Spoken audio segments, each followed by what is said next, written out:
Hey, hey, on est là. Bienvenue à vous. Je suis dans la pépinière des Jardins de la Santé où je suis en train de faire quelques semis. J'étais à l'instant en train de parler avec mon ami Néo. Néo, c'est un être indéfinissable. Et il est en train de me raconter des choses d'une puissance et d'une profondeur peu communes. Et je lui ai dit, mec, laisse tomber. Tu peux pas me raconter ça juste à moi, c'est pas possible. C'est un gâchis sans nom. Et du coup, il faut qu'on le raconte au monde. Je lui ai dit, on passe en live. Donc ouais, Alain, Néo, il s'est renommé Néo. C'est vraiment un être exceptionnel. C'est quelqu'un qui vit en parfaite autonomie, totalement libre de s'organiser tel qu'il l'entend, sur un terrain qu'il a acheté il y a 20 ans, au sud du Maroc, là, au sud d'Agadir, à 40 kilomètres au sud d'Agadir. Il a donc construit, littéralement, son paradis. Et ça s'appelle le Khaïma bio.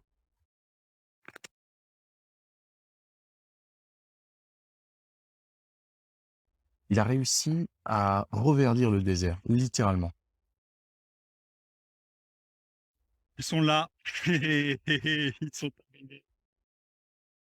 Bienvenue, mes amis. Piedling Muscat, Roubier, Kiwi, Italo Pera, Avocat, Papaye.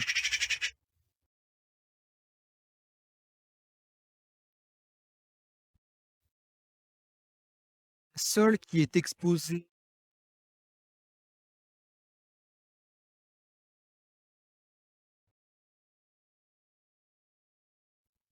Et donc là, il se retrouve confronté à une situation où il voit le monde autour de lui, à commencer par vraiment son voisinage direct. Il voit le monde autour de lui en train de s'écrouler du fait de la pollution, du fait de l'inconscient, du fait de la peur.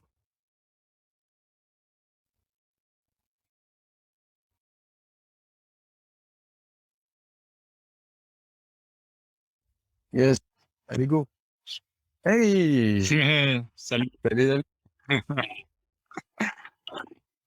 Salut Bon, Sam. très heureux d'être avec toi là en live. Tu étais en train de me dire des choses exceptionnelles et je me suis dit, c'est pas possible que tu me racontes ça juste à moi. Je vais en oublier la moitié et puis le monde doit entendre ton message. Le monde doit entendre ton message.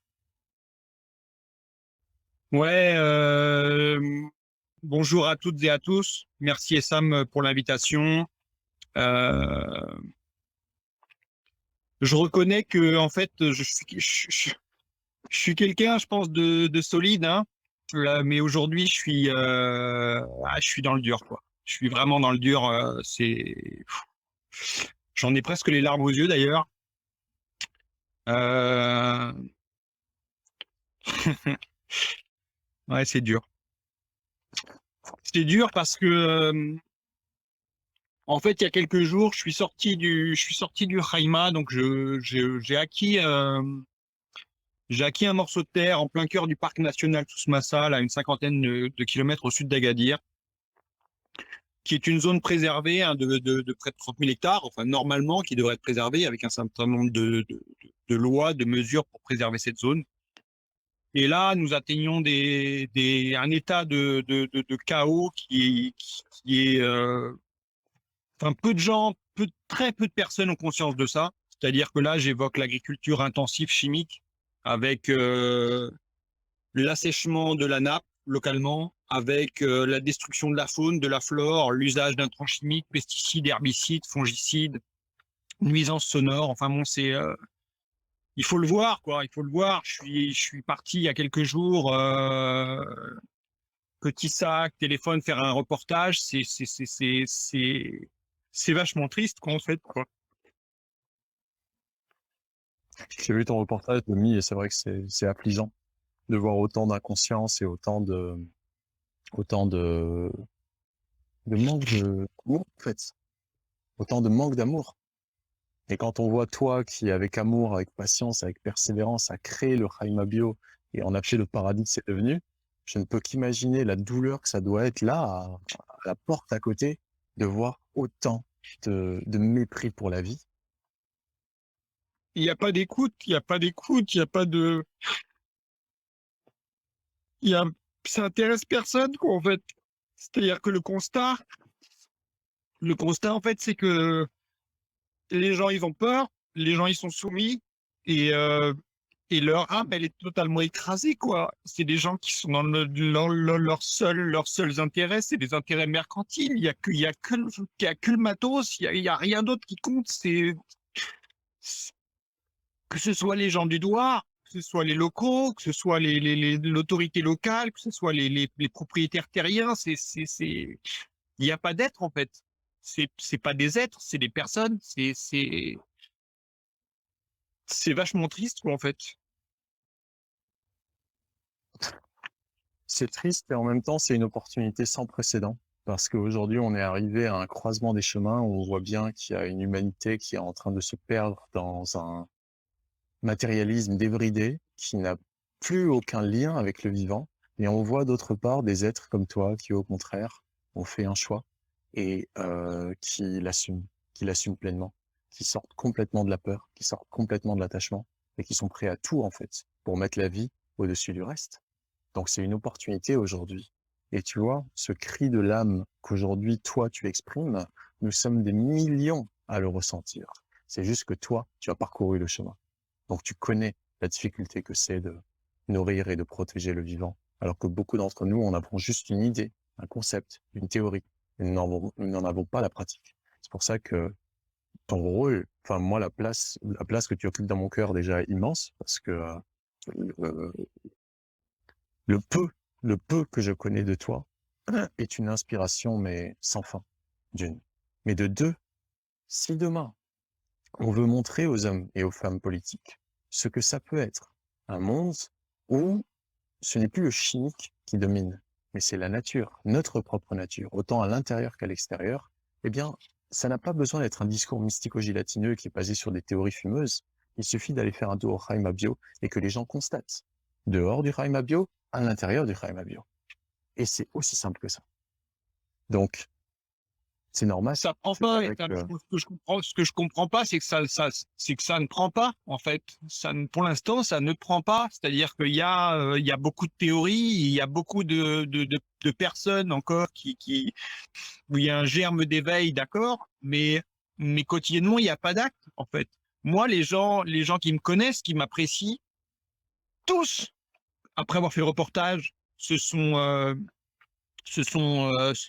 scandalisés de ça, de la pollution, mais personne, t'entends, mais et Sam, personne n'a partagé le reportage, en fait.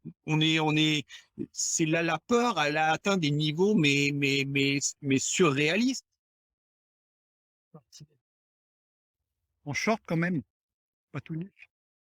Portage, un petit sac, le téléphone, et voir un petit peu ce qui se trame autour de. Ça arrose en plein soleil, au zénith, le vent, dominant qui pousse aussi les gouttelettes d'eau du champ. La peur, la soumission, et les seuls intérêts qui prévalent à chaque fois dans leur. Je ne juge pas. Je suis pas en train de dire le bien, le mal. Je ne juge pas. Moi, mon seul partage avec vous et avec toi et Sam, c'est je constate ça. Je constate que la vie, elle disparaît. Je constate que la vie, elle s'arrête. Je constate que des zones s'assèchent. Je constate tout ça. Et toutes ces personnes, les seuls intérêts qui prévalent, ce n'est que des intérêts matériels. C'est des gens qui ont ça va de la personne qu'elle a la petite Hanout qui a peur, mais elle a peur de quoi? Elle a peur que quoi? Que parce qu'il a partagé la vidéo sur Instagram, l'autorité, elle vienne et elle lui dise non, attention, des menaces. Ouais. Mais si vous arrêtez d'avoir peur, si vous arrêtez d'avoir peur, si vous arrêtez d'avoir peur, là-haut, ils ont perdu. Parce que là-haut, ils ont plus peur que vous. Vous entendez? Là-haut, ils ont plus peur que vous. Ils ont plus peur que vous. Que vous deveniez conscient, vous deveniez des êtres libres et souverains. Parce que leur système, il fonctionne que sur la peur. La peur. Que sur la peur. La peur de perdre son travail, la peur d'être à la rue, la peur d'avoir faim, la peur d'être vu comme un Incroyable. trublion par le voisinage, la peur de tout, la peur de tout. Tout à La fait. peur, c'est le matériel. La peur, c'est le matériel. C'est-à-dire qu'il est impossible de vivre dans la peur et d'être vivant. C'est pas possible. C'est impossible. C'est incompatible. Soit vous avez peur et que vous êtes soumis et que vous êtes esclave et que vous êtes, votre âme, elle est totalement écrasée. Soit vous arrêtez d'avoir peur et votre âme se libère. Et là, je commence à côtoyer ce que c'est la vie. C'est tout. Voilà. Et je vais vous raconter une anecdote, en fait, qui est très rigolote. Quelque part, j'en ai souri tout à l'heure. Je vais sourire un petit peu parce que j'étais moyennement souriant en appelant Sam tout à l'heure. Et alors, je te remercie pour l'écoute parce que parfois la solitude dans ces situations-là, elle est assez dure. Je suis allé à l'autorité hier. Je suis allé voir le caïd et je suis allé voir les gendarmes. J'y suis allé en short. Donc, j'étais nu et j'étais pieds nus. Et donc, quand je suis arrivé, les gens des forces auxiliaires, ils m'ont dit, mais monsieur, non, comment dire, il y a un protocole. J'ai dit, quel protocole? J'ai dit, comme ça, je suis pas en train de vous manquer de respect ou de quoi que ce soit. J'ai dit, moi, je vis comme ça. Il n'y a aucune raison que je fasse, parce que j'ai peur de l'autorité, de ce qu'elle va dire, etc., que je change mon comportement. Si mon comportement, il n'est pas, je vais dire, Logique. moqueur ou irrévérencieux, ou je sais pas quel terme je pourrais employer pour ça. Et donc, je suis rentré, j'ai rencontré l'autorité telle que je suis devant vous. Voilà, en short, torse nu. La personne m'a écouté et impressionné aussi. Le caïd m'a écouté, impressionné par la qualité de mon langage, la précision de mon langage, la connaissance que j'ai de la nature, des lieux, de l'évolution du lieu, etc. Et donc voilà, j'ai pas eu peur. J'ai pas eu peur d'aller tel que je suis, voir l'autorité et me faire entendre. Parce qu'en fait, c'est pas une autorité, ça, pour moi. En fait, ça représente pas une autorité pour moi. Ça représente juste un interlocuteur. L'autorité, ça représente quelque chose pour quelqu'un qui a peur. Moi, je suis pas soumis. Je suis pas soumis à cette autorité. Moi, je suis libre. Moi, je suis mon propre chef. Moi, je décide. Le Khaïma, c'est mon propre pays avec mes propres lois. Il s'agit pas de faire, de dire ouais, je fais ce que je veux, etc. pour être en guerre. Moi, je ne mène aucun combat. Je n'ai pas de combat. Je n'ai aucun combat. Mon seul objectif de vie, c'est d'être vivant et d'écouter mon âme, mes intuitions et mon instinct et de faire ce que mon âme, elle me dit. Et de pas penser, d'arrêter de penser. Penser, c'est nuisible. Penser, c'est toxique. Penser, c'est la peur. Penser, c'est tout de suite la peur. Et l'autre, qu'est-ce qu'il va dire? Qu'est-ce qu'il va faire? Et donc, si j'étais dans cette dynamique-là, euh, euh, la construction du Khaïma devient impossible. Les actions que je mène deviennent impossibles parce qu'en fait, à chaque fois que je fais quelque chose, c'est à l'opposé de la Euh, dynamique sociétale. Donc, tu veux que voilà Tu quoi. sais, tu sais ce que tu vis actuellement, je dirais, ce trop-plein. Moi, je l'ai vécu il y a 1 an et demi. À l'époque, j'étais en France et j'étais bien évidemment non masqué, non confiné, enfin non couvre-feué, je sais même pas comment on dit, mais j'étais libre en fait, j'étais ma propre autorité. J'étais en train de découvrir le droit légitime, le droit naturel, tu vois, tout ce qui est euh, le droit négatif, tout ce qui est autre que le droit positif, parce que l'État était en train de sombrer, l'État français était en train de sombrer dans la dictature. Et donc, je me suis fait littéralement démolir sur les réseaux. Je me suis fait arrêter à 3 reprises au moins. Je me suis fait refuser des ventes dans les supermarchés pour acheter 2, 3 légumes et des fruits. Et puis, je me suis fait malmener comme pas possible hein, par la police de manière complètement illégale, illégitime. Et si tu veux, j'étais arrivé à un ras-le-bol. Je vais pas dire j'ai fait une dépression, non, j'ai pas fait une dépression, mais j'ai perdu tout espoir enfin non, pas tout espoir. J'avais tellement peu d'espoir dans la prise de conscience de la société parce que je me sentais isolé. Et en fait, petit à petit, j'ai rencontré de plus en plus de gens ce qu'on appelle aujourd'hui des résistants. J'ai rencontré tellement de gens. Je vais pas en citer un, je vais pas commencer à en citer, sinon je vais en oublier. Mais ce serait pas juste. Mais j'ai réalisé en fait que nous étions, au début j'ai réalisé des centaines, puis des millions. Tiens, aussi, je vais en citer un quand même. Fils de Pangolin, Julien, fils de Pangolin. Car lui m'a permis d'avoir une visibilité que je n'avais pas avant. J'avais une petite chaîne YouTube qui avait moins de 1000, je faisais tous mes trucs, hein, toutes mes vidéos, tous mes trucs, comme je le fais maintenant. Mais j'avais peut-être moins de 1000 abonnés, je ne sais pas, peut-être 600, je ne me souviens pas. Et puis d'un coup, grâce à la visibilité qu'il m'a donnée, parce que mon message a résonné avec lui, qui avait une chaîne YouTube avec plus de 100 000 abonnés, je suis passé du jour au lendemain à 5 000 abonnés. Et ça a permis à mon message, du coup, de toucher de plus en plus de gens, et j'ai connu de plus en plus de gens, et c'est là où je me suis senti, pour le coup, de moins en moins isolé. Et nous sommes des millions, Néo, des millions. Ce qui nous manque, en fait, c'est le courage collectif d'affirmer que nous ne souhaitons pas de ce monde-là. Et ce courage-là, aujourd'hui, voilà quoi, d'exploser, il est en train d'éclater au grand jour. Nous sommes de plus en plus courageux, comme toi qui n'as plus peur. Et toi, ta particularité, et tu vois, et c'est ça qui te rend très spécial à mes yeux et vraiment qui te fait te démarquer du lot, c'est que tu n'es pas en train de parler, tu fais et tu commences à parler de ce que tu fais. Tu en parlais beaucoup et tu as décidé de te retirer des réseaux parce que tu voyais que ça marchait pas, que voilà, c'était un truc, c'était con. Mais aujourd'hui, c'est plus con. Aujourd'hui, c'est fondamental qu'on partage. Surtout, surtout, ce que j'ai constaté, c'est que c'était très énergivore et en fait que si aujourd'hui je consacre cette énergie comme je le faisais avant aux réseaux sociaux, ma vie est consacrée à ça, alors que là, ma vie, elle est consacrée à planter. Là, j'ai fait une petite pause avec toi parce que j'avais envie d'échanger un petit peu avec toi et prendre des nouvelles de ce que nous avions entrepris ensemble concernant l'interpellé des politiques ici. Bref. Exact. Et j'étais en train de finir les trous pour aller chercher mes bananiers. Je dis, je vais aller chercher 30 bananiers. Bon, voilà, 30 trous de 30 ou 40 trous de 50 cm cubes. Voilà, c'est 20 tonnes, c'est 20 tonnes de sable, 20 mètres cubes à déplacer à la pelle. Donc, si je suis sur les réseaux, sur les réseaux, j'ai pas le temps de faire le Raïma et de montrer un exemple. Parce que je dis bien un exemple, je ne suis pas l'exemple, mais un exemple de, d'autonomie, de liberté et de joie. En fait, pour moi, c'est trois choses qui vont ensemble. Autonomie, liberté et liberté, joie, vie heureuse.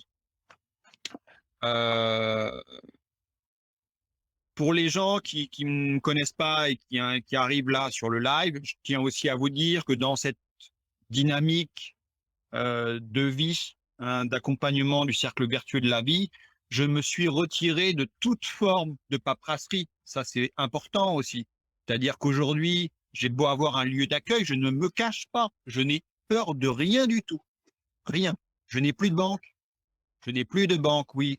Ouais. Ouvrez bien vos oreilles. Je n'ai plus de banque. Je suis au Maroc, immigré, carte de séjour qui impose une réglementation d'avoir une banque. Je n'ai plus de banque. Je n'ai plus d'assurance type responsabilité civile, etc. Je n'ai aucune caisse de cotisation, aucune assurance vie ou autre, etc. Je n'ai plus aucun papier, ni registre de commerce, ni patente. Je n'ai plus rien. Même ma voiture, je roule sans assurance. Donc voilà, c'est simple. Parce qu'en fait, tout ça, c'est illégal. Les gens vont dire, ouais, lui, il est un peu... mais c'est illégal. Renseignez-vous, prenez le temps de vous renseigner sur ce qu'est une personne physique, sur ce qu'est un homme ou une femme de paille, sur le contrat qui est passé entre vous quand vous arrivez sur cette terre et la société privée qui est l'état dans lequel vous naissez. Renseignez-vous. Prenez le temps de vous renseigner calmement avant de dire cette personne-là, etc. Prenez le temps d'aller voir ce que c'est la loi maritime. Allez, prenez le temps de voir. Vous appartenez, nous appartenons. Tant que je ne suis pas libéré. De personne physique. Oui, personne physique appartient. Et tout ce que vous possédez appartient à la société privée qui est l'État ou le gouvernement dans lequel vous vivez, que ce soit la France, soit le Maroc, partout. Voilà. Donc, et vraiment, essayez et vous verrez. Essayez et vous verrez. Parce qu'en fait, la politique de la peur et de la terreur, ça ne fonctionne pas. C'est-à-dire que l'autorité, elle vient une fois, elle vous met un coup de bâton. OK. L'autorité, elle vient une deuxième fois, elle vous met un deuxième coup de bâton. Puis elle vous met un troisième coup de bâton. Mais vous avez toujours rien, en fait. Vous êtes toujours debout, droit sur vos deux pattes. Et le système n'a plus aucune emprise sur vous, puisque vous ne possédez rien et que vous êtes détaché du matériel. Moi, je suis détaché du Haïma, c'est-à-dire que mon positionnement aujourd'hui, mon engagement, le Haïma, c'est secondaire. Ce qui est important, c'est ce que je fais au quotidien, c'est le présent. Mais si il arrive si l'autorité auquel je ne me réfère pas, hein, mais si cette autorité venait et souhaitait me détruire, elle va me détruire. Mais ça, j'ai pas peur de ça. En fait, je n'ai plus peur de ça. En fait, voilà. Qu'est-ce qu'ils vont faire? Ils vont venir, ils vont prendre 3 Haïma, ils vont démonter ma serre, ils vont prendre mes bananiers, ils vont prendre mes carottes. Hein, voilà. Bon, ils vont rien faire. Voilà, ils vont rien faire. En fait, Voilà, euh, quoi. en fait, c'est ça qui est puissant lorsqu'on commence à être pas qu'on n'est plus impliqué, au contraire, tu es impliqué à 100%. Il suffit de regarder ton travail, tu es impliqué à 200% même. Tu es impliqué mentalement, physiquement, émotionnellement, énergétiquement. Tu es à fond dans ce que tu fais, mais t'es pas attaché. Et c'est là qu'on devient puissant. Parce qu'on n'est plus identifié à ce qu'on a accumulé, que ce soit au niveau des théories, ou que ce soit au niveau des idées, ou que ce soit au niveau des possessions matérielles, ou je ne sais quoi. On est pleinement. Et on est pleinement vivant. On est pleinement présent à la vie qui se manifeste en nous à chaque instant. Et à partir de là, je ne veux pas dire on est invincible, même si c'est un terme que j'ai commencé à utiliser il y a quelques semaines, je crois. On n'est pas invincible au sens où on ne peut pas être détruit physiquement. Oui, on peut être détruit physiquement. Même notre corps peut être détruit. Mais notre âme ne pourra jamais être piétinée. Pourquoi? C'est ça, elle est immortelle, en fait. C'est ça que les gens, ils ont pas compris, c'est que notre âme, elle est immortelle, en fait. Ils ont pas compris ça, ils ont pas compris, en fait. Parce que la peur, c'est la peur de mourir, c'est que le matériel, c'est que le matos. Moi, je reconnais que j'avais peur je vais être honnête, de toute façon, hein, j'ai 45 ans, jusqu'à l'âge de 42 ans, j'ai eu peur.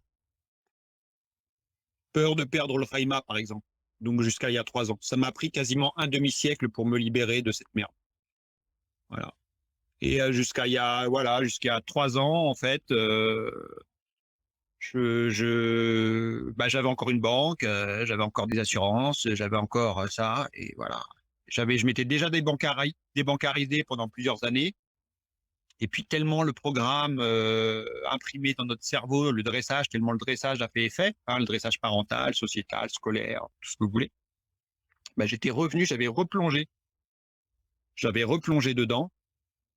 Et voilà, là c'est la libération, et c'est la libération définitive, parce qu'en fait en ce qui me concerne, il n'y aura jamais plus aucun pas en arrière, quelles que soient les conséquences, quelles que soient les conséquences. Voilà, donc voilà, mon âme est sauvée, je pense. Voilà, mon âme est sauvée. Il y a juste à entretenir non, mais c'est vrai, quoi. Je pense qu'il y a juste à entretenir cette dynamique-là.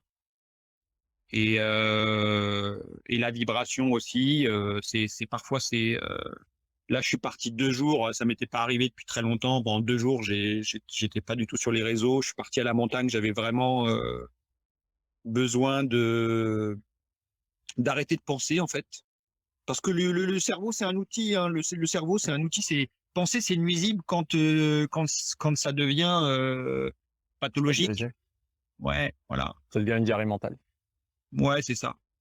Et là, j'avais juste besoin de laisser mon âme vivre, en fait. Et j'étais à la montagne, dans une petite maison, sans eau, sans électricité, au pied du Toubkal. C'était magique. J'ai couru, je me suis roulé dans la terre, baigné.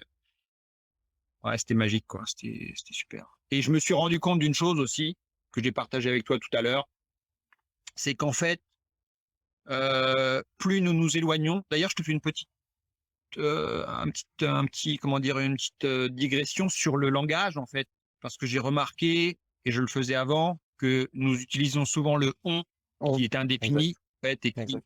qui disperse en fait, qui dilue la pensée, alors que nous c'est toi et moi et ça. Mais là c'est beaucoup plus clair. On qui est-ce? Donc nous, je. Et Tout à je me fait. suis rendu compte que quand nous nous éloignons en fait de cette du centre névralgique de l'autorité, Ça change tout. que sont les grandes villes, les capitales, et cetera, la connexion internet, et cetera, que naturellement que naturellement, en fait, J'apprécie. l'âme des gens que j'ai rencontrés, en fait, elle est dans un état très différent de ceux qui sont proches du centre névralgique de l'autorité. Et nous sommes au Maroc, dans un pays de tradition musulmane. Et j'ai couru dans la montagne pieds nus, torse nu. Je suis passé dans des villages. J'ai parlé à des jeunes femmes, à des mamies qui m'ont salué, qui m'ont embrassé, qui m'ont enlacé, qui m'ont enlacé, Énorme. m'ont enlacé. Voilà. Et Et toi, le fait de vivre en harmonie avec, ta nature, qui est la nature à l'extérieur et qui est la nature à l'intérieur, ça te relie beaucoup plus que n'importe quel rituel ou n'importe quelle croyance ou n'importe quelle, allégeance à je ne sais quelle, puissance, qu'elle soit humaine ou surhumaine, ou divine ou je ne sais quoi. C'est beaucoup plus puissant. Le problème, c'est que comme la plupart des gens, comme tu l'as évoqué, sont complètement coupés de leur nature parce qu'ils vivent dans des centres névralgiques d'agitation. Il suffit de regarder, hein. Là, regarde, bah, comme chez toi, hein. Là, je lève les yeux, je vois des arbres qui bougent au gré du vent, j'écoute des oiseaux, je vois des pierres, je vois plein de choses que la main de l'humain n'a pas créées, n'a pas modifiées. Or, quand on est en ville, dès que je lève le regard, qu'est-ce que je vois? Je vois un truc qui a été transformé par la main de l'homme. Donc ça n'a rien qui me correspond. Ce n'est que en c'est fait des une autre. Si tu permets Oui, juste je te laisse continuer, je vais pas te faire sortir de la voie de ta réflexion, mais c'est déstructurant en fait. C'est-à-dire que oui, tout ce qui est à la ville, c'est déstructurant. Tout ce que tu viens d'évoquer, une pierre qui n'a pas bougé, une feuille, un arbre, euh, une couleur, ça c'est structurant. Il n'y a pas d'agitation, il y a l'agitation de la nature qui est parfaite en fait. C'est c'est naturel. tout est naturel et c'est structurant, c'est apaisant et c'est ça qui permet à l'âme de s'exprimer, aux êtres de savoir qui ils sont, etc. Quand je suis en ville, perturbé en permanence par les lumières artificielles, le mouvement, le bruit, l'agressivité, c'est impossible. Moi, je pense que ce qui m'a sauvé, moi, c'est la vie en harmonie avec la nature. C'est d'être revenu ici au Khaïma parce que j'étais parti un petit peu par Mons et par Vaux. C'est d'être là dans la nature comme ce que tu décris. Je te laisse continuer ça.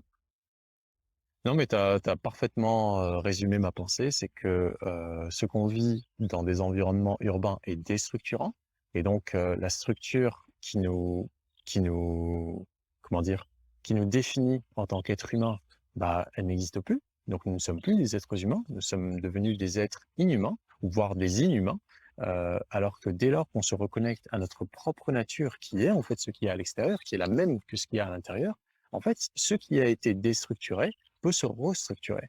Donc c'est un peu ce que tu nous dis, et pas que tu nous dis ce que tu vis. Moi, je suis venu juste une fois te voir parce que voilà, on n'a pas eu l'occasion de plus. Mais quand j'ai vu comment tu vivais et ce que tu avais fait, je me suis dit, mais voilà, si seulement nous avions tous conscience de notre pouvoir créateur et que nous utilisions notre temps, notre énergie limitée. On n'a pas une énergie illimitée. Pendant la journée, on va pas pouvoir faire le travail de plus que ce qu'une journée nous permet. Mais si on utilisait notre temps et notre énergie limitée de manière, pour le coup, restructurante, c'est-à-dire Notre qu'on vie. notre vie, exactement, notre vie, c'est l'énergie et du temps, c'est tout. Notre expérience de la vie, pardon. Notre expérience de la vie, c'est de l'énergie et du temps. Dès lors qu'on Mm. gaspille cette énergie et ce temps, on gaspille notre vie. Voilà. Donc, de toute évidence, on gaspille cette opportunité que l'on a de faire une expérience unique de la vie. Donc, toi, tu vois ce que tu fais, mais c'est phénoménal. Et c'est pour ça que je peux comprendre, je ne peux qu'imaginer la, comment dire, l'état, on va dire, de grief par lequel tu dois être en train de passer, parce que tu as passé autant, tu as mis autant d'énergie, autant de temps à construire littéralement un petit paradis dans le désert pour te dire, bah, en fait, je suis prêt à lâcher ça parce que c'est la mort dans l'âme que je me rends compte que tout autour de moi, il n'y a que de l'inconscience et de la peur. Donc, c'est quand même, quelque part, tu es en train de faire un deuil d'un rêve que tu as eu, mais, et c'est là où pour moi il y a énormément d'espoir, dès lors que tu es capable de nous faire rêver, et Dieu sait que tu l'es, et d'inspirer des milliers, des millions de gens, en fait, il y a toutes les chances pour que le message soit tellement puissant que peu importe ce qu'ils font au messager, ils ne peuvent plus l'arrêter, le message. Parce qu'il nous appartient à tous, c'est un message en fait du vivant. C'est un message qui nous reconnecte à la nature de qui nous sommes. Et ça, c'est plus puissant que la peur et que la culpabilisation et que l'expropriation et je ne sais quoi d'autre qu'ils pourraient inventer. Il y a des moments où c'est quand même la majorité du temps, où j'ai développé un tel niveau de conscience que j'arrive à utiliser mon cerveau et à sélectionner en fait tout ce que je perçois. C'est-à-dire que, y compris quand je me déplace en ville, en fait, j'arrive à me déplacer en ville en limitant toute forme d'agression extérieure. J'arrive à le faire au Khaïma aussi. Et puis, il y a des fois, c'est rare, mais c'est comme aujourd'hui. Je pense que c'est une des premières fois, voire la première fois depuis 2 ans, en fait, que j'en arrive à pleurer, quoi, en fait. Et parce qu'en fait, la surcharge autour, elle est trop importante. Mais que ça soit ici ou ailleurs, c'est-à-dire que si j'étais en ville, la surcharge, je pèterais un plomb, quoi. Là, je sombrerais, c'est évident. Euh, donc les solutions, pour l'instant, c'est ça qui est intéressant en fait. Hein. C'est quelle solution nous avons, parce que je pense que la conversation, l'échange, le partage, nous pourrions l'étirer à l'infini, hein, l'exprimer de X manières différentes. Mais moi, ce qui m'intéresse aujourd'hui, c'est les solutions. Je vais vous donner un exemple tout simple, tout clair. L'arrosage. OK? Là, dans le reportage, allez voir le reportage que j'ai fait. Il est sur mon compte Instagram, la dernière vidéo. On mettra le lien. Si j'arrose à partir de 10h ou 11h, où le sol s'est réchauffé, où le soleil, la course du soleil atteint son zénith, quand les vents dominants, voilà, et ça nous montre, quand les vents dominants norois s'invitent, hein, et poussent les petites gouttelettes d'eau, j'utilise 100 litres d'eau. J'ai moins de 10 litres qui va à la racine. J'ai moins de 10 litres qui va à la racine. Alors, je vais vous faire un autre parallèle. Ça veut dire que si j'arrive à 1 million de mètres cubes de flotte utilisée dans la zone, non mais vous savez ce que c'est? 1 million de mètres cubes. 400 000 mètres cubes, c'est l'eau qu'il faut à Agadir pendant 1 an. Pourquoi? Mais 1 million d'habitants. Non mais, c'est 1 million d'habitants. OK? Avec la banlieue. D'accord? 400 000 mètres cubes, c'est ce qu'utilise aussi un golf sur une année, quand il y a le plein cagnard, à Marrakech et autres, etc. Moi, à côté de ça, au Khaïma, j'ai un verger, j'ai un jardin. Le verger est arrosé 1 fois par 10 jours. Ce n'est que du sable. Le sol, c'est 95% de silice.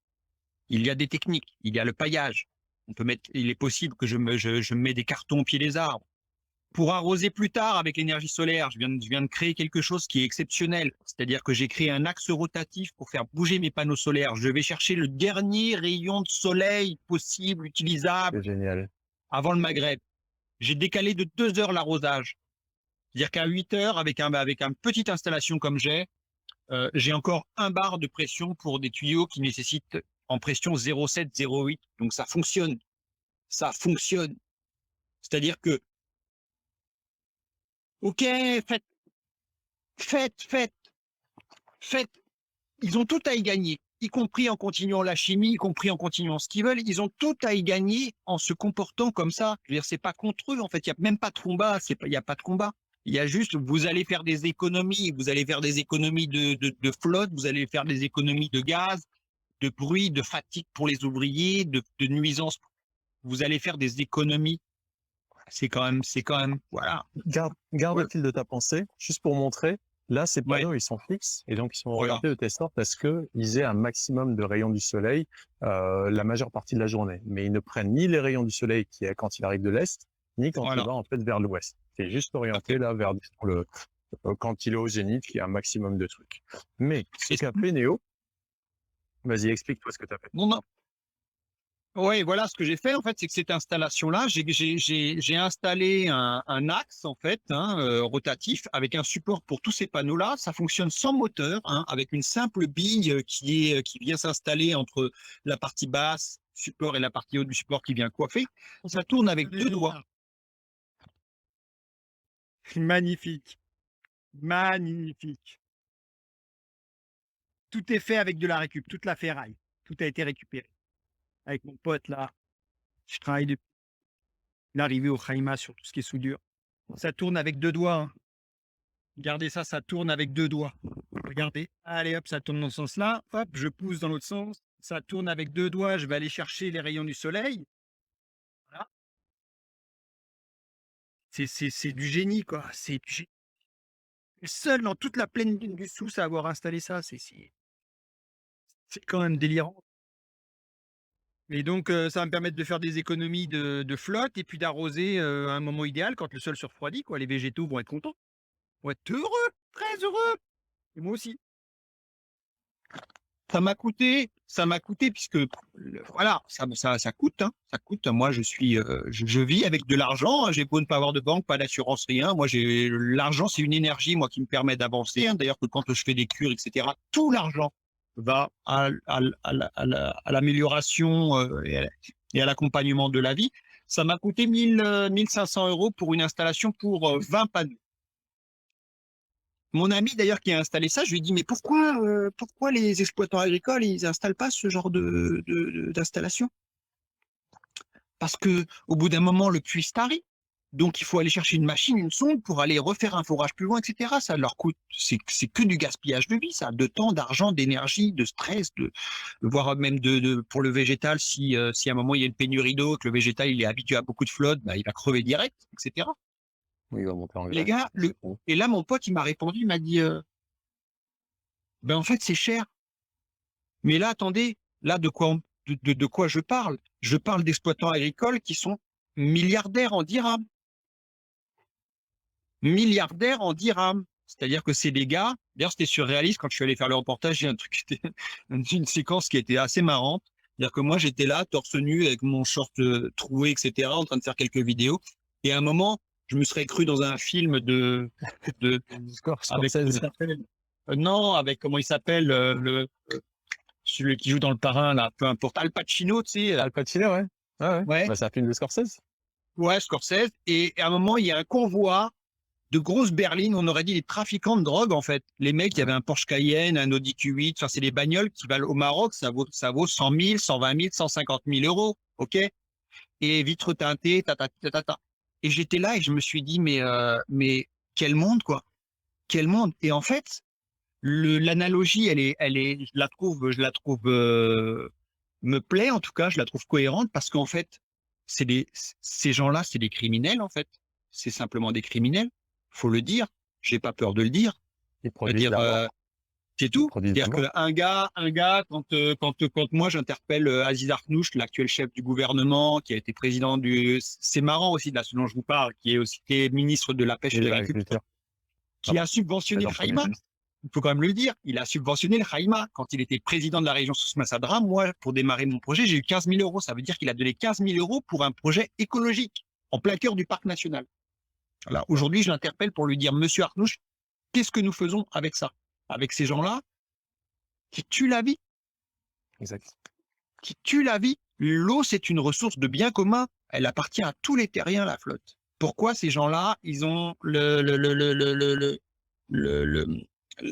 comment dire, ils utilisent, ils assèchent les nappes, ils assèchent les gens, ils font quoi autour? Moi, il n'y a plus d'eau, le Khaïma, c'est terminé.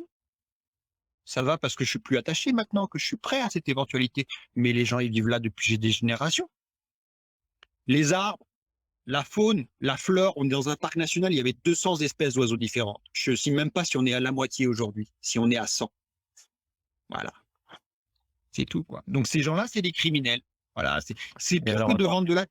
C'est pire que, je finis juste là-dessus, c'est pire que de vendre de la drogue, en fait. Parce qu'en fait, celui qui veut se défoncer à la coke, au crack ou à l'ecstasy ou à n'importe quoi, il va voir le gars. Il va voir le gars, ils ont une devanture, c'est estampillé trafiquant de drogue. Je vais me défoncer, je vais m'abîmer la santé. Mais les gens, quand ils mettent une tomate, une carotte, etc., pour la très large majorité du peuple marocain, il n'y a pas ce niveau de conscience qui se dit là, je suis en train de mettre du cancer dans mon assiette. Il n'y a Exact. pas ceci, il n'y a pas cela. En plus, c'est insidieux. C'est ça le terme, c'est insidieux. C'est-à-dire que ça rentre comme ça dans la vie des gens à travers la pollution de l'eau, la pollution de la nourriture, etc. Et au final, en fait, le gain pour tout le monde, c'est zéro. Parce qu'à part les gars qui s'enrichissent et qui roulent en Porsche Cayenne, mais même eux, ils vont finir cancéreux puisque la patate, elle finit dans leur assiette. Donc ça n'a pas de sens, là. Ça n'a aucun sens. Aucun sens. Que les gars continuent à être milliardaires, moi, je m'en fous. Mais qu'ils économisent l'eau et qu'ils arrêtent de mettre des pesticides.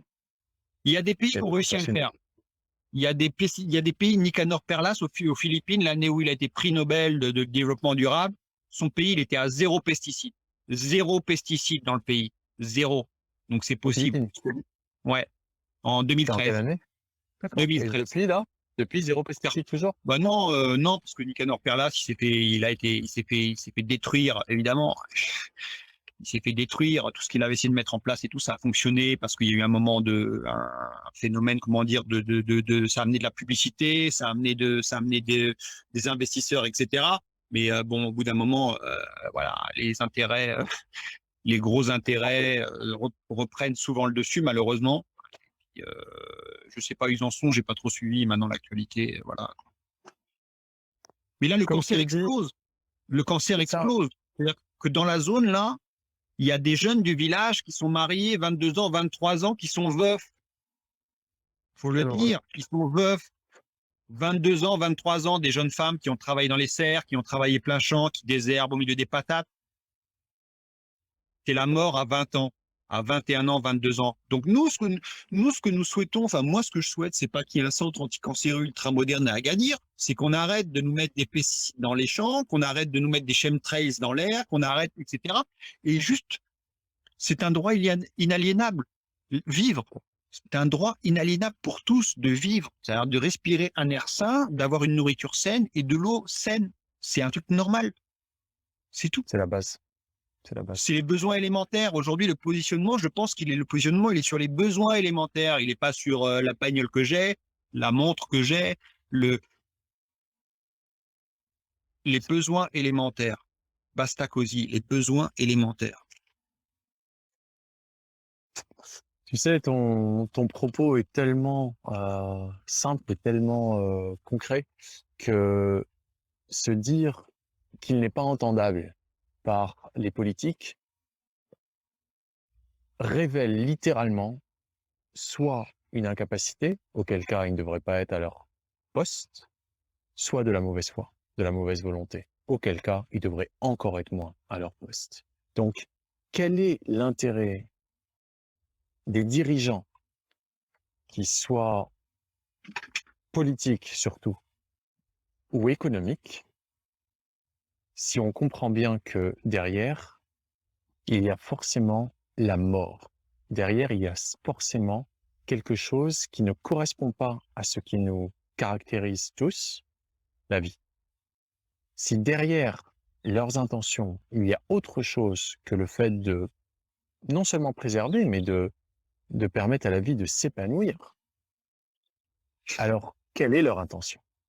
Et moi, je pense que les politiques doivent être interpellés sur ce point, car dès lors qu'on se met à promouvoir la destruction organisée des sols, dès lors qu'on se met à exploiter de manière outrancière des ressources naturelles qui ne sont pas du coup renouvelées, dès lors qu'on se met à encourager l'exploitation de l'homme, de l'humain, au bénéfice d'intérêts économiques, tu vois, cet exemple des jeunes veuves ou veufs à 20 ans, parce qu'ils épandent des saloperies dans les champs.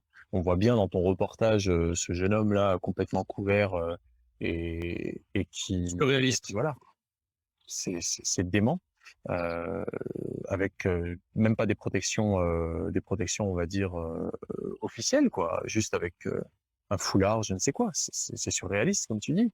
Dès lors, en fait, qu'il y a tout ce genre de pratiques et que c'est non seulement autorisé légalement, mais c'est carrément encouragé. c'est normaliser. À nous, êtres humains conscients, libres et dignes, de s'interroger sur les motivations des dirigeants. Et j'espère que cette vidéo va être regardée par des dirigeants, que ce soit ici au Maroc ou ailleurs, et que l'on puisse engager un débat, et que vous alliez voir le Khaïma, que vous alliez voir ce que fait Néo là-bas. Parce que c'est simple et ça marche. Et ça marche à l'huile de coude.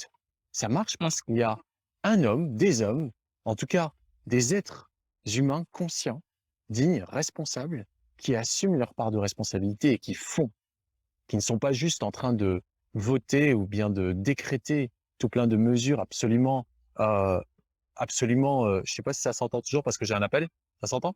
Ouais, très bien. Ok. Ce n'est pas juste des choses qui sont imaginées ou qui sont décrétées ou qui sont instaurées pour un intérêt économique ou pour un intérêt médiatique, juste pour faire du buzz. C'est concret, ça promeut le vivant.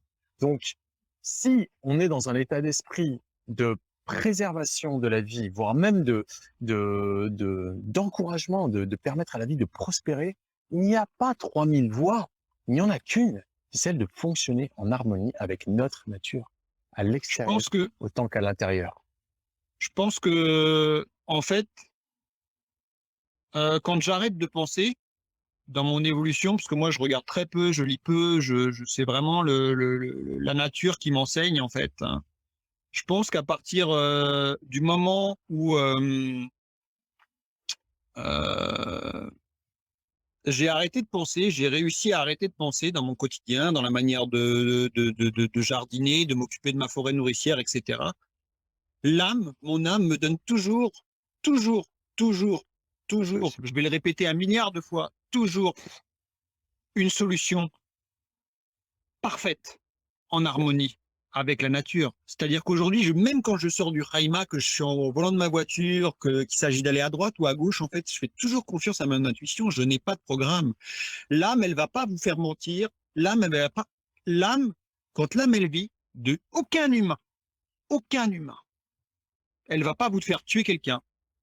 Elle va pas vous faire mentir. Elle va pas vous rendre hypocrite. Elle va pas vous rendre voleur, menteur, méchant. Ça n'existe pas. Ça veut dire que, en fait, si le monde il est chaotique aujourd'hui, c'est parce qu'en fait, c'est pas du tout l'âme qui s'exprime. C'est le programme, c'est ce qu'on a fait de nous, c'est ce que les parents ont fait de nous, hein. Je ne juge pas, il n'y a aucun jugement. Vraiment, je le précise dans tout mon propos. Notre cheminement à tous, il est juste et parfait. C'est-à-dire que quand je passe dans un point où je me suis drogué, où j'ai volé, où j'ai menti, etc., parce que ça, c'est des choses que j'ai faites dans ma vie, c'était juste, ça fait partie de mon développement. Donc, je ne juge pas. Je suis juste une forme d'éclaireur aujourd'hui, comme j'ai rencontré, moi, des éclaireurs sur ma route qui m'ont dit « Ah, attention Néo, etc. » Et j'ai pris ou pas pris, hein, est-ce que au moment où je l'ai pris, j'étais prêt, ou voilà, ou pas prêt. Il n'y a pas de jugement. Mais l'âme, quand elle vit, quand je suis libre, quand je suis hors toute forme de peur, elle me donne toujours la solution parfaite. En harmonie Donc, avec la pose nature. la question quand j'ai une difficulté dans la vie, parce qu'en fait, moi, là, j'exprime, je partage avec vous tout ça, mais moi, dans ma vie personnelle, dans le déroulement de mes journées, je n'ai jamais de problème. Jamais. Je n'ai jamais de difficulté de vie, matérielle, physique. Jamais. Jamais. J'écoute mon âme. Quand je vais m'occuper de mes bananiers, quand je vais m'occuper de mes chèvres, quand j'avais des chèvres, de mes poules, Donc l'âme, écoutons notre âme, quoi. Et pour revenir, parce que là-dessus aussi, je voulais revenir sur ce que tu disais, en fait. Je pense que c'est pas important de savoir pourquoi ils le font ou pas, ces dirigeants-là. En fait, je pense qu'on n'aura jamais les réponses. Moi, les diverses théories qui sont évoquées aujourd'hui sur le monde, pourquoi c'est les vaccins. En fait, moi, ça m'intéresse pas vraiment. Je préfère montrer quelque chose qui fonctionne que de partir dans un gaspillage de vie et d'énergie à imaginer des hypothèses ou des théories, voilà. Ou à militer d'ailleurs, je pense qu'aujourd'hui le militantisme ou être contre ou être dans le combat, en fait, je pense que moi je les appelle les idiots utiles, en fait. Alors que si je rencontre et Sam qui est en train de faire quelque chose qui me plaît, il est en train de semer des graines, et ben je regardais Sam qui sème des graines, qui m'explique, etc., qui me dit ah ça fonctionne, etc. Ça m'intéresse parce que ça c'est concret, ça c'est des solutions. Mais militer, se réunir, la réunionite aiguë, le truc, les machins, les partis politiques, c'est entretenir en fait tout ce mensonge, toute cette illusion en fait. Tout à fait. C'est des On lui gens utiles.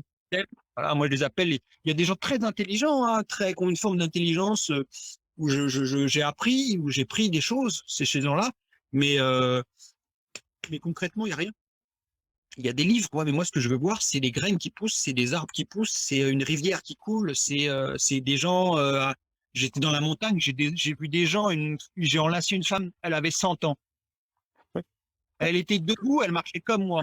J'ai croisé un homme de 80 ans, on a été chercher de l'eau ensemble, il avait sa mule, je courais devant lui, 80 ans, il a soulevé deux bidons de 20 litres dans chaque bras, droit comme un piquet de 80.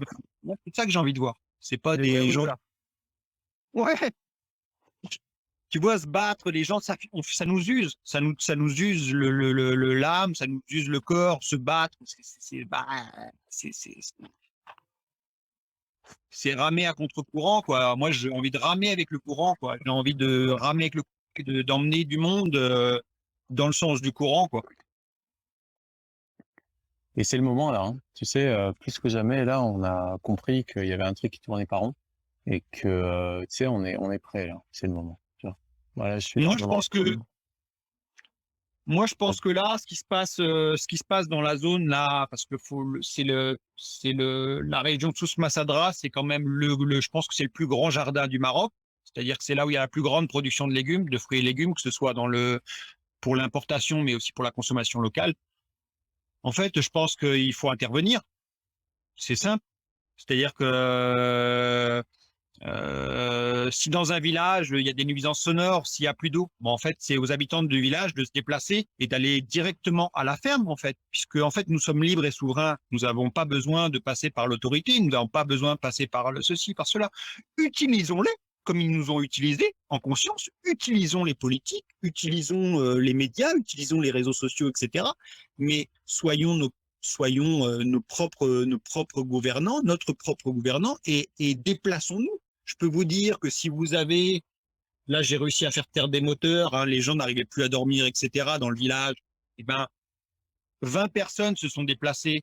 Je peux vous dire que 20 personnes avec des gens un petit peu énervés, agacés, hein, qui prennent des bâtons ou autre chose, etc.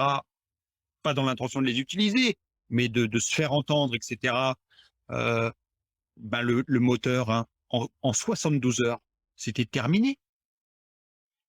C'est-à-dire que c'est intéressant parce que ça montre qu'en fait le pouvoir c'est nous. C'est-à-dire qu'aujourd'hui, si nous organisons par exemple un rassemblement au Khaïma et qu'il y a 1000 personnes qui viennent au Khaïma, 1000 personnes, même 100 personnes, et que ces 100 personnes-là se déplacent chez les exploitants agricoles, éteignent les moteurs, coupent l'eau, installent des guitounes et restent là jusqu'à temps que le souci soit réglé, vous allez voir ce qui va se passer.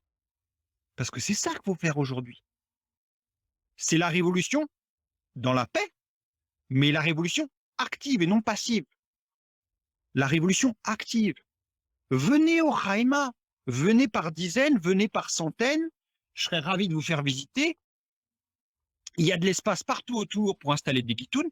Allons occuper le terrain, éteignons les moteurs, coupons l'eau, et vous allez voir si le chef du gouvernement il va pas venir dans les 48 heures, parce que les mecs, c'est des milliardaires. Tazi, le plus gros producteur de tomates de toute l'Afrique, c'est 10 000 employés. Vous entendez? C'est 10 000 employés autour de chez moi. 10 000, c'est pas 1000, 10 000. La production de tomates s'arrête, les puits s'arrêtent, parce que dans les serres, c'est pareil. De toute façon, le goutte à goutte, c'est H24. C'est pas compliqué. Vous voulez même d'arroser le soir, c'est H24, le goutte à goutte dans les serres. Hein? H24. Vous allez voir ce qui va se passer. Il ne s'agit pas d'aller faire la guerre. Il ne s'agit pas d'aller contre ces gens-là. Il s'agit juste, c'est dans l'intérêt collectif. Aujourd'hui, je n'arrête pas de dire que je pense qu'aujourd'hui, c'est plus de 95% des activités rémunératrices proposées par le système en place qui sont bullshit, qui ne servent à rien et qui ne sont que destruction de la nature. Je pense que nous avons tous la possibilité, même peut-être avec le double de population sur la planète, de vivre dans des conditions idéales. Magnifique. y compris dans les villes. Il y a des villes qui, moi je suis allé en Autriche, qui font le choix d'interdire sur un cordon de 200 ou 300 kilomètres les pesticides pour préserver la nappe. La nappe, elle n'est pas traitée, il n'y a pas de chlore. Ça se boit directement au robinet. Il y a des villes qui sont autonomes en alimentation, etc., etc. C'est pas quelque chose d'utopique. C'est quelque chose, je décide, Je fais, je décide, je me positionne, je fais. Et ça marche. j'assume. Et j'assume Ouais. derrière. Et j'assume. Et ça demande de la discipline, hein. Moi, je vous dis, moi, j'ai une vie disciplinée, hein. Je suis discipliné. Alors, Haïma, ça se monte pas comme ça. C'est de la discipline. C'est la discipline, c'est quelque chose, quand on dit discipline, c'est quelque chose qui a un aspect négatif. Mais non, la discipline, ça Non. rend plus fort, ça permet d'ancrer la connaissance, d'ancrer le niveau de conscience, d'ancrer tout ça. C'est des choses qui sont importantes. La discipline. Moi, je pense qu'aujourd'hui, vraiment dans les solutions que j'ai à proposer, que j'ai envie de vous proposer aujourd'hui, parce que c'est moi, je suis là pour proposer des solutions, comme je l'ai fait avec l'axe rotatif. C'est de dire, aujourd'hui, nous ne sommes pas entendus, je ne suis pas entendu, allons occuper les zones. Voilà. Parce que C'est ça. le jour où il y a plus d'eau dans le Sousse, euh, tout le monde a pleuré là. Tout le monde a pleuré, jusqu'au roi, tout le monde a pleuré. Je veux dire, c'était l'appel à la prière, il fallait aller faire la prière pour faire tomber l'eau, etc. D'ailleurs, c'est retombé, hein. Il a plu 2 fois, mais il n'y a rien, absolument rien qui a changé. Ça, c'est déjà oublié. On est passé à autre chose. Alors que la situation, elle n'a pas du tout changé. J'ai nagé dans des barrages à la montagne, il manque 20 mètres. Il manque 20 mètres. Par rapport à des années normales, il manque 20 mètres de flotte dans les précipitations. Donc imaginez au bout de la chaîne. Tu sais, on a été conditionné d'une manière extrêmement puissante et il nous faut faire un retour vers qui nous sommes. Il nous faut découvrir qui nous sommes, nous connaître nous-mêmes et faire un retour à l'essence de qui nous sommes. Tu sais, là, quand tu étais en train de dire, on met un ghetto, pour ceux qui savent pas ce que c'est un ghetto, c'est une tente. On met un ghetto autour du Haïma et puis on va passer dans les différentes exploitations pour leur expliquer que ce n'est pas correct et que non seulement ils devraient mettre un silencieux sur leur moteur déjà pour commencer, mais qu'il y a d'autres manières de cultiver. Ma première réaction, tu sais, comme ça, systématique, mon cerveau limbique là qui fait non, dangereux, dangereux. On risque de se faire tabasser par la police, tu vois, parce qu'on est au Maroc, hein. Faut le rappeler, c'est pas. Et encore maintenant en France, on voit bien que la dictature, elle n'était pas là où on croyait. Bref, peu importe, c'est un autre sujet. La première réaction de mon cerveau limbique a été dangereux, peur. Et ensuite j'ai dit pourquoi peur? En fait, il faut avoir peur de ce que l'on ne fait pas alors que c'est juste. Car si nous continuons à ne pas faire ce qui est juste et à accepter ce qui est injuste, il faut absolument avoir peur des conséquences de cela. Autrement dit, se projeter dans dans les conséquences de notre inaction pour les gens, pour les hommes et les femmes de justesse. Si nous ne faisons pas preuve de justesse, il faut absolument avoir une peur effroyable de ce qui risque de se produire. Et j'imagine que toi, Alain, c'est un petit peu ça que tu as aujourd'hui dans ton cœur, conscience que si on ne change pas quelque chose, si on ne fait pas quelque chose, on se oriente vers le pire du pire. Donc, c'est là où on a vraiment besoin de sortir un petit peu du conditionnement, de sortir du gouvernement de l'ego, comme nous le disait avant-hier, Diez Guy, je sais pas si tu la connais, Néo, Diez Guy, durant l'atelier du dimanche qu'on a fait là, il y a 2 jours, et elle nous disait qu'il fallait sortir du gouvernement de l'ego et rentrer, enfin, passer le pouvoir au gouvernement de l'âme, autrement dit, de l'esprit souverain qui nous anime individuellement. Et que tant qu'on n'aura pas fait ce switch, tant qu'on n'aura pas réussi à sortir de cette dictature de l'ego, qui n'est rien de plus que tout le conditionnement que nous avons subi de l'extérieur, et tant que nous n'aurons pas commencé à rentrer en résonance avec la vérité de qui nous sommes, eh bien c'est sûr que nous aurons perdu main. Je crois qu'on a perdu Néo, c'est le cas de le dire. La connexion, il doit avoir terminé son forfait. Tant que nous n'aurons pas réussi à sortir de cette dictature-là et à entrer en résonance avec qui nous sommes vraiment, il ne faut pas se leurrer. ceux qui nous manipulent, qui sont juste en fait plus corrompus que nous. Parce que moi, si j'ai eu ce genre de réaction initiale, ah, putain, c'est dangereux, j'ai peur. Enfin, mon cerveau limbique qui me dit ça, mon ego, autrement dit, c'est parce que je suis corrompu. Bien évidemment que je suis corrompu. Il y a une faille. Il y a une faille qui est encore ouverte et par laquelle la peur a pu pénétrer et me faire croire que ce n'était pas juste, qu'il valait mieux que je me mette en retrait. C'est ce qu'évoquait Néo tout à l'heure au début, à savoir que tous les gens qu'il a contactés, ils ont peur. Ils ont peur pourquoi? Pour leur privilège. Parce que oui, on peut nous ôter notre liberté. On peut en fait nous emprisonner, entre guillemets. Mais pourquoi? Pour quelle cause? C'est comme lorsque moi je me faisais arrêter pour ces histoires de masques et de conneries. Ok, ils m'ont ôté ma liberté pendant un temps, ma liberté physique. Ils m'ont pas ôté ma liberté d'esprit. Ils m'ont pas ôté la liberté de qui je suis. Je suis. Et un, comment on appelle ça? Je crois que ça sonne là. Hop. Et ça, c'est inaliénable. C'est pas quelque chose qu'ils peuvent posséder. Ils ne peuvent pas posséder l'être. Ils ne peuvent que faire croire à l'être qu'ils peuvent avoir un pouvoir sur son corps. Quand je dis son corps, c'est pas que le corps physique, c'est le corps mental et le corps émotionnel aussi. Autrement dit, tout ce qu'on accumule de l'extérieur, ils peuvent nous faire croire cela. Et donc, c'est parce que nous sommes corrompus que ceux qui sont juste un peu plus corrompus, voire beaucoup plus, peu importe, mais qui sont plus corrompus, peuvent avoir un pouvoir sur nous. Car eux se laissent emporter encore plus loin par la folie de la dominance en fait matérialiste qu'ils exercent sur des êtres qui ignorent leur véritable pouvoir. Donc voilà, ça ne tient qu'à nous. Ça ne tient vraiment qu'à nous de réaliser la force, la puissance qui est la nôtre. Ah, il est de retour, Néo. Génial.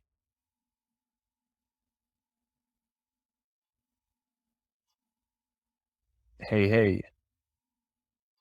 Hey, hey, hey. Je sais pas s'il est de retour. Yes. Néo? Je sais pas si on l'entend encore ou pas, mais voilà, ça ne dépend vraiment que de chacun d'entre nous, voilà, d'observer, littéralement, d'écouter, d'observer, d'être à l'écoute de ce qui se passe en nous et de ne pas laisser l'ego, de pas laisser la corruption qui a pénétré nos esprits et qui donc s'est installée dans nos corps. Ne pas laisser cette corruption prendre le dessus sur l'intégrité. L'intégrité étant cet état où on ne cède ni à la peur, ni à la culpabilité, ni à la culpabilisation qu'on peut nous faire ressentir, pour, en fait, agir de manière juste. Hey, t'es de retour?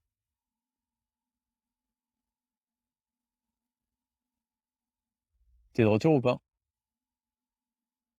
Bon, en passant séquence pub, tous les mardis à 19h, je propose un atelier intégrité, justement, pour se sortir de la peur et de la culpabilité et réussir à comprendre qu'est-ce que c'est qu'une action juste. Et donc, c'est ce soir à 19h. Voilà. Et c'est sur Don Libre. Et si vous n'avez pas d'argent, vous êtes mes invités. Il ne s'agit pas d'argent, il s'agit de, voilà, quoi, de justesse. Néo? Hello, hello. Alors, pour ceux qui veulent venir nous rendre visite au Maroc, vous êtes les bienvenus, bien évidemment. Actuellement, il suffit d'un test PCR. C'est pas joyeux non plus, mais voilà. Disons que ça se joue. Néo? Non, on t'entend pas, l'ami. Hein.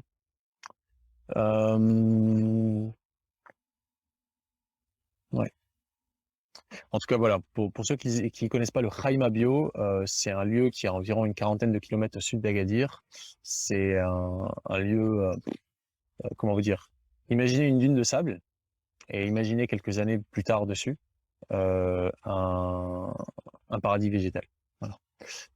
Ça reste sur une dune de sable, donc ce n'est pas une végétation amazonienne, hein, tropicale, mais non, on t'entendait pas, Néo. Hein. Vas-y, hop, je te... hop.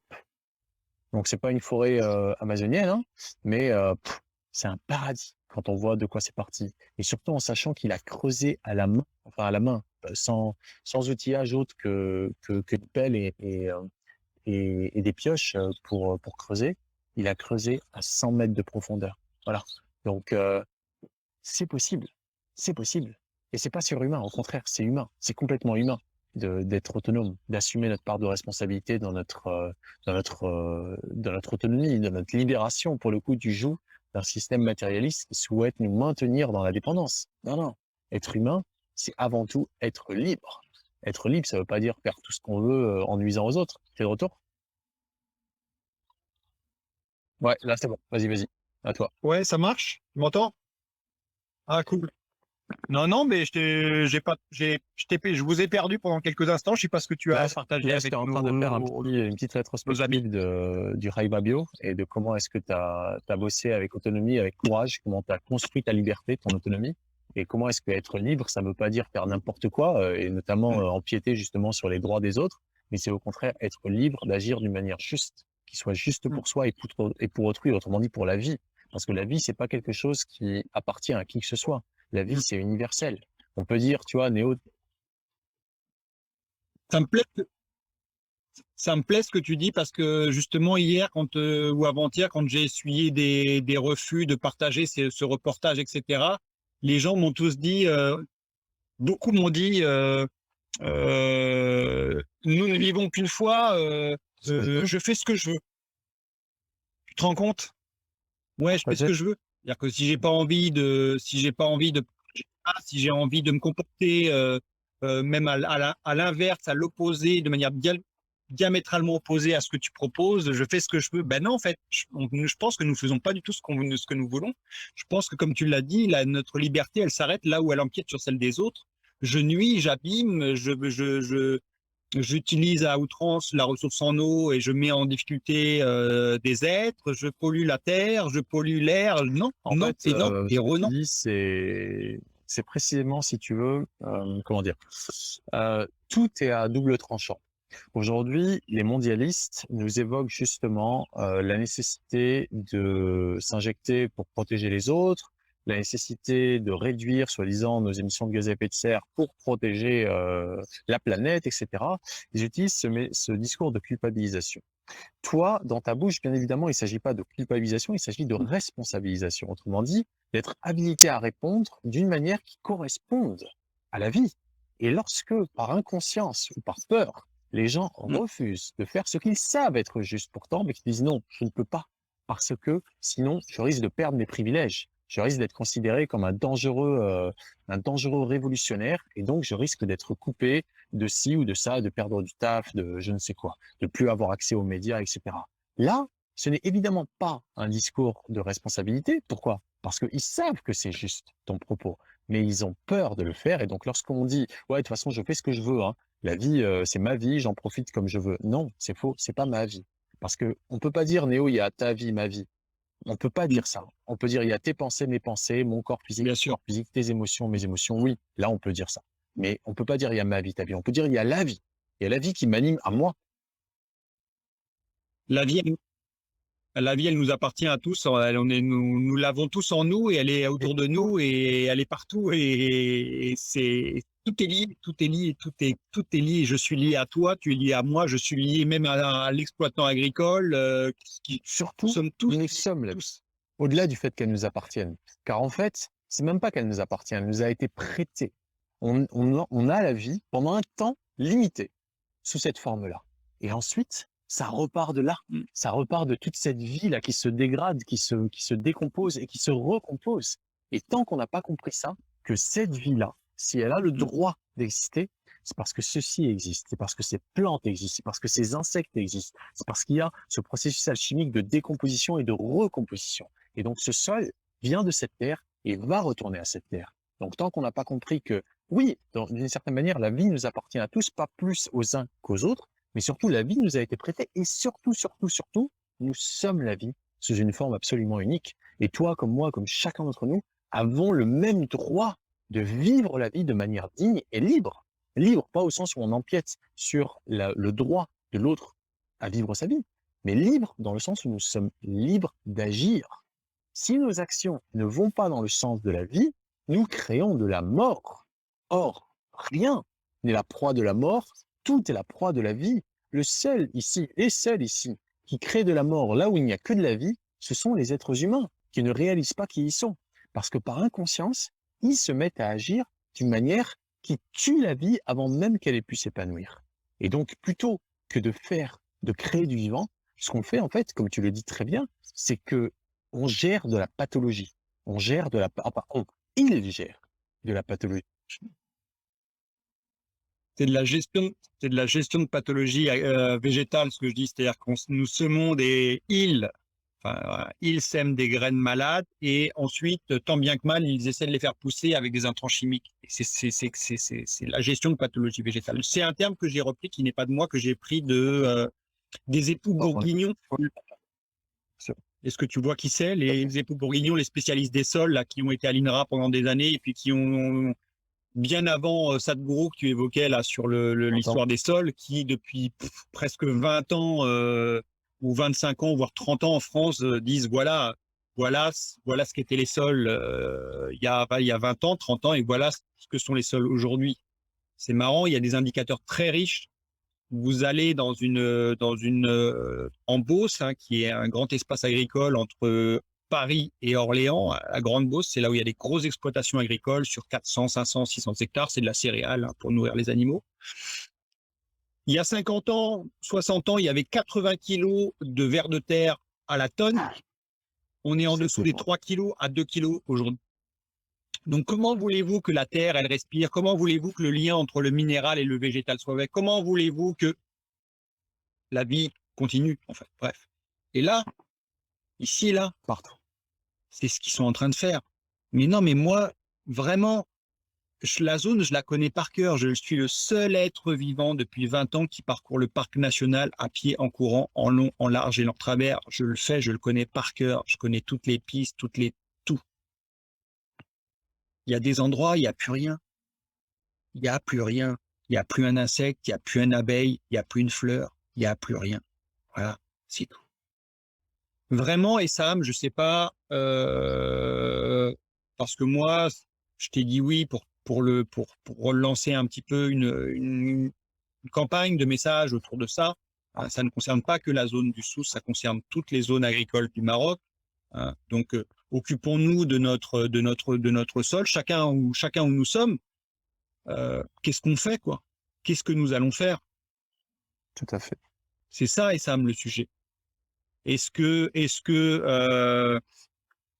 nous envisageons à court terme avec des êtres, une occupation des zones affectées et en danger ici? Qu'est-ce que nous allons faire?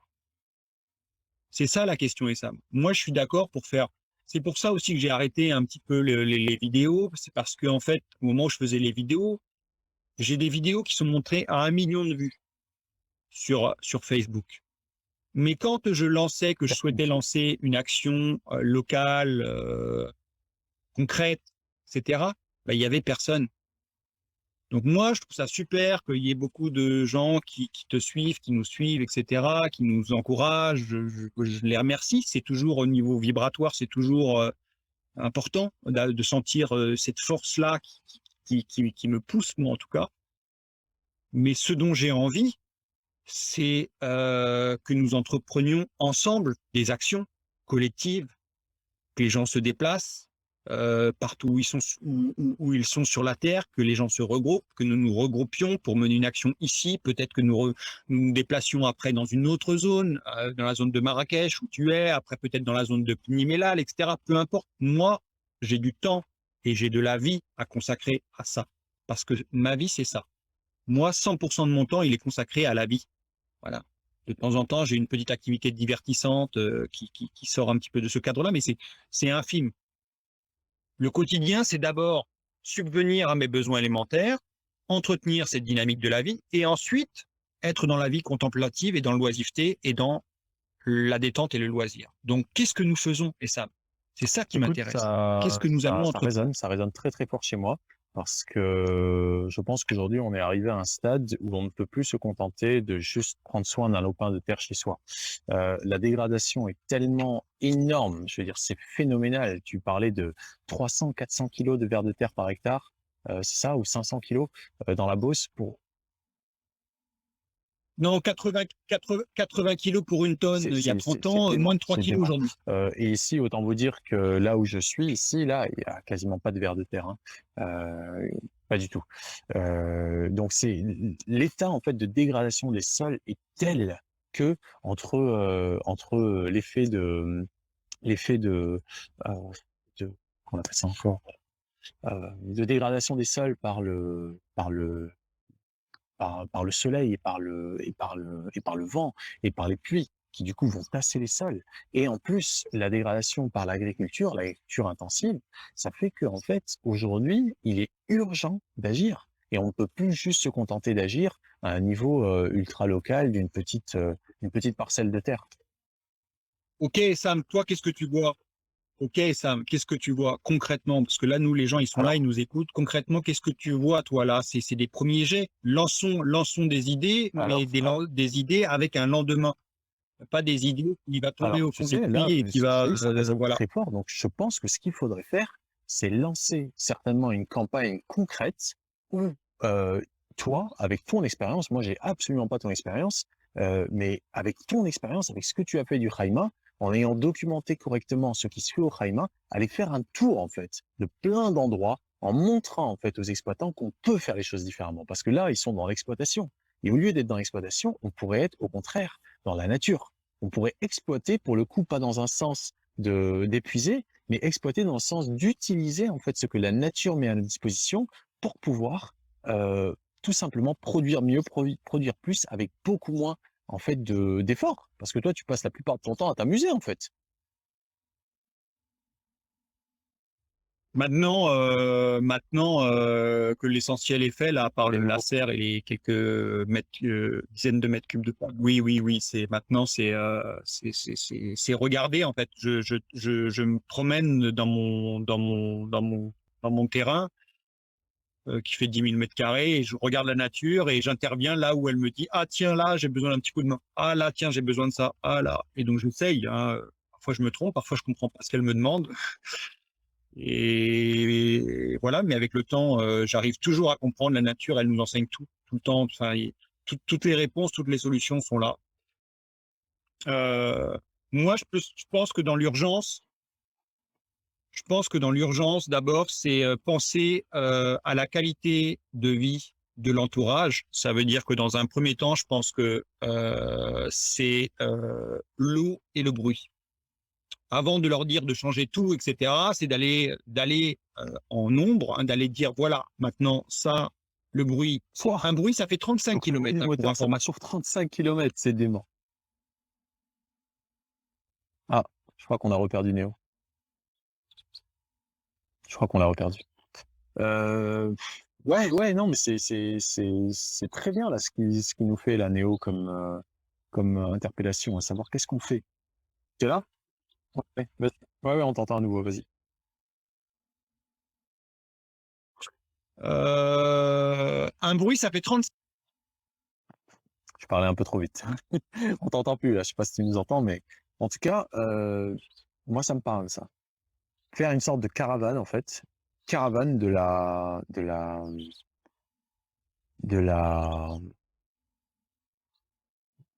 Ouais. Je suis revenu. Est-ce que tu m'entends? Ouais, je disais, il y a eu des coups de téléphone, bref. Je disais, un bruit, ça fait 35 km. Un bruit sans obstacle, ça parcourt 35 km. Moi, ça fait rire les gens quand je dis je suis un chasseur de silence. C'est-à-dire que quand je suis allé à la montagne, je suis allé chasser le silence. Non, mais vous vous rendez compte? Non, mais c'est. Un jour, j'étais dans le désert, il y a 2 ans, et les autorités m'arrêtent en plein désert, près de Bouche-d'Our, etc. Il me dit, qu'est-ce que vous faites là? C'est une zone à risque, c'est dangereux, il y a du trafic et tout. J'ai dit non, je viens chasser le silence. Ils ont voulu me faire partir. J'ai dit non. J'ai dit, je vais rester ici. L'Arcaïs, je lui dis, vous venez d'où? Il me dit de Casablanca. Je lui dis, est-ce que vous avez déjà dormi une seule fois dans votre vie sans la moindre lumière artificielle à proximité, à l'horizon, visible, et le moindre bruit? Il m'a dit non. Je lui dis, bah voilà pourquoi je suis là et pourquoi vous n'allez pas me virer et voilà pourquoi je vais rester là et ils m'ont laissé là pendant 5 à 6 jours. Moi, aujourd'hui, j'en arrive à un stade où je suis un chasseur de silence et un chasseur de nature. C'est-à-dire que quand je me déplace du Haïma, si c'est pas pour des contingences matérielles, aller chercher des objets de main, je vais dans des endroits où je cherche le calme, le silence, la vie. Il y a quand même un malaise. Il y a quand même un grand malaise. C'est ça qui m'a rendu vachement triste, en fait, tout à l'heure, quand j'ai pris l'antenne et que j'étais en larmes et tout ça. Je me disais, mais c'est quand même surréaliste de se dire que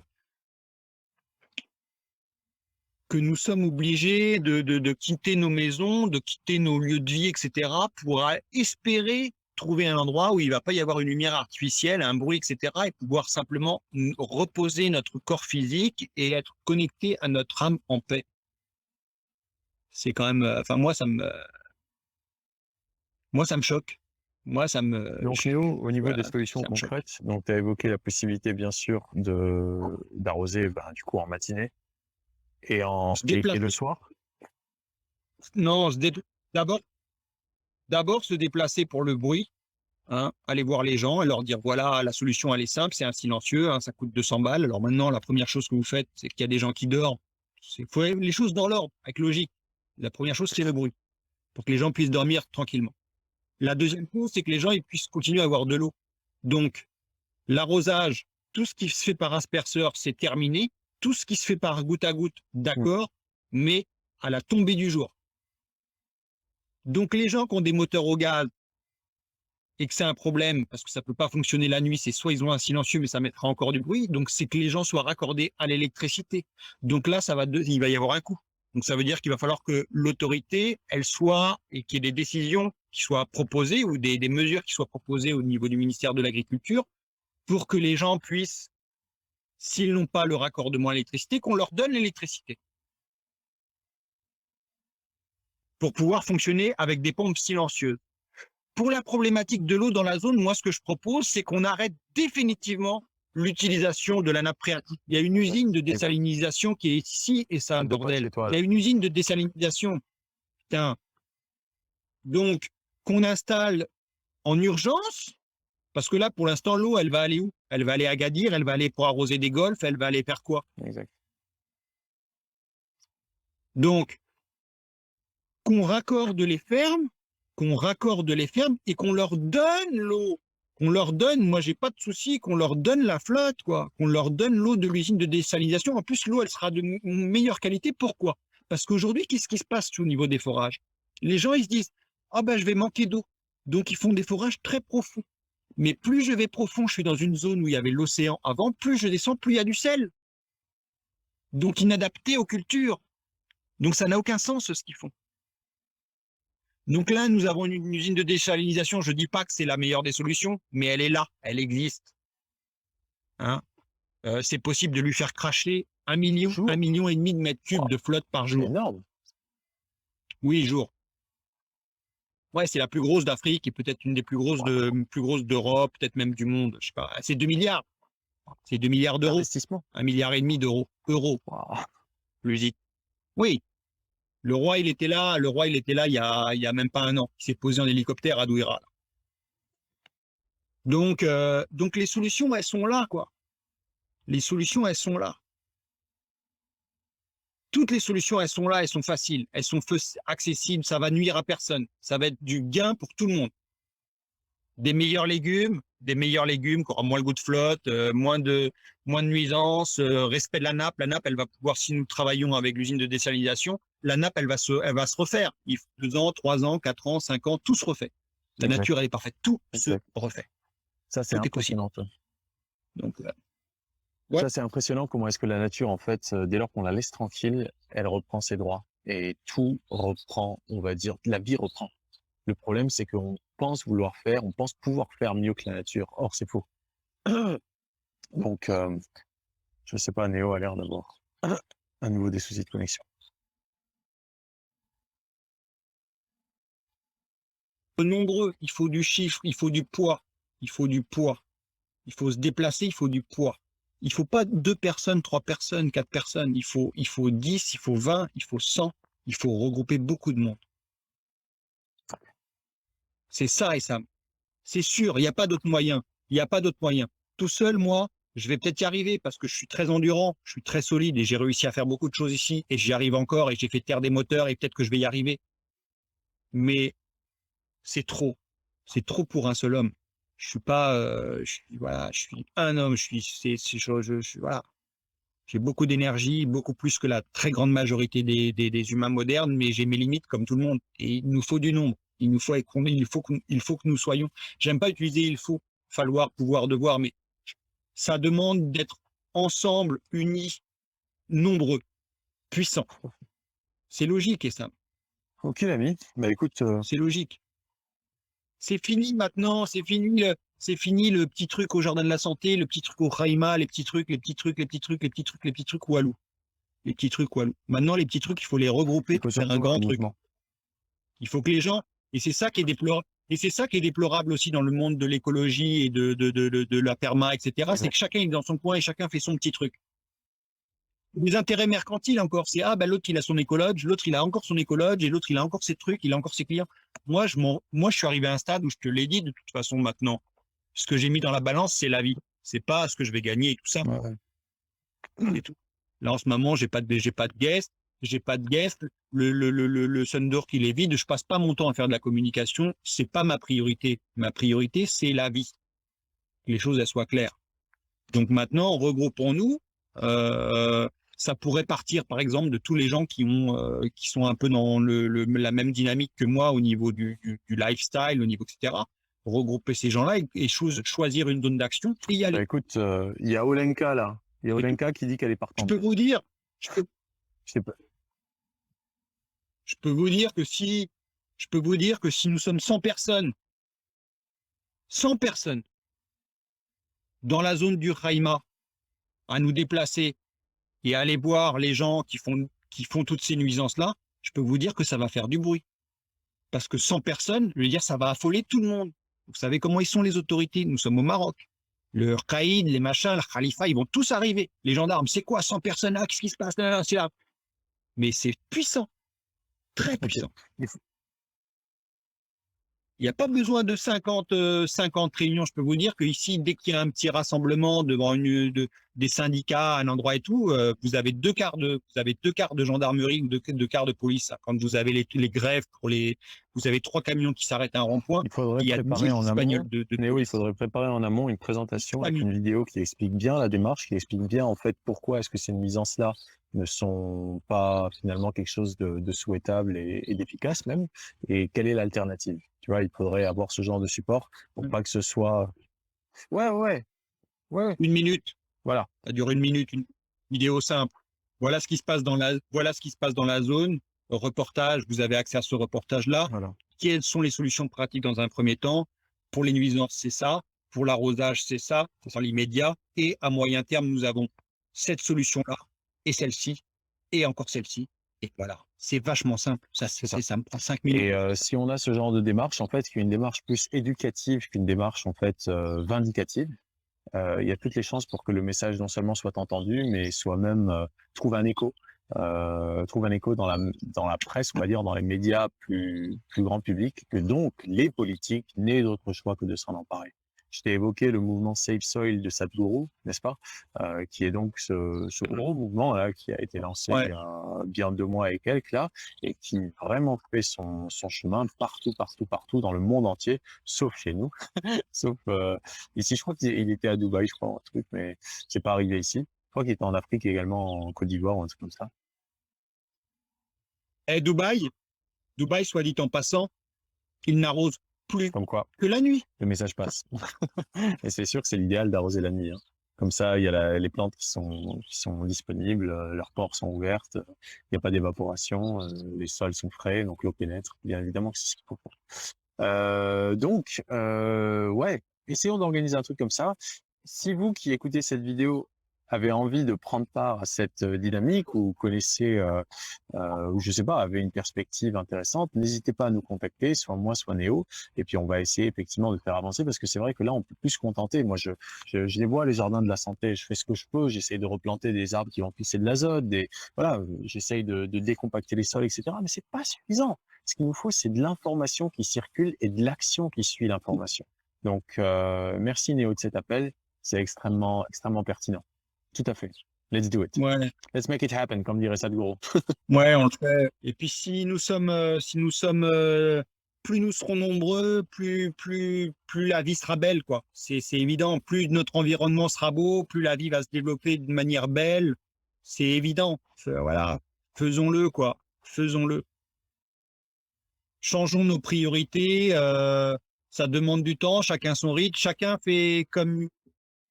voilà, tout est juste et parfait. Nous sommes à des points de passage différents. Chacun apporte un petit peu, mais si tout le monde apporte un petit peu, c'est énorme. Pour l'instant, il y a 2 personnes qui apportent beaucoup et ça marche moins bien que plein de personnes qui apportent un petit peu. Tout à fait. C'est Magnifique. évident. Eh ben, écoute, Néo, je pense qu'on a du pain sur la planche et c'est génial. Ouais. Donc, cette vidéo va bien évidemment être Ouais. sur Facebook, YouTube, LinkedIn, VK, je ne sais quoi d'autre. Et on va faire en sorte que ça trouve un écho, que ce mouvement de régénération, disons, de notre agriculture, ou en tout cas de nos sols, et surtout de préservation de la vie, puisse trouver un écho au niveau politique. C'est essentiel, c'est important.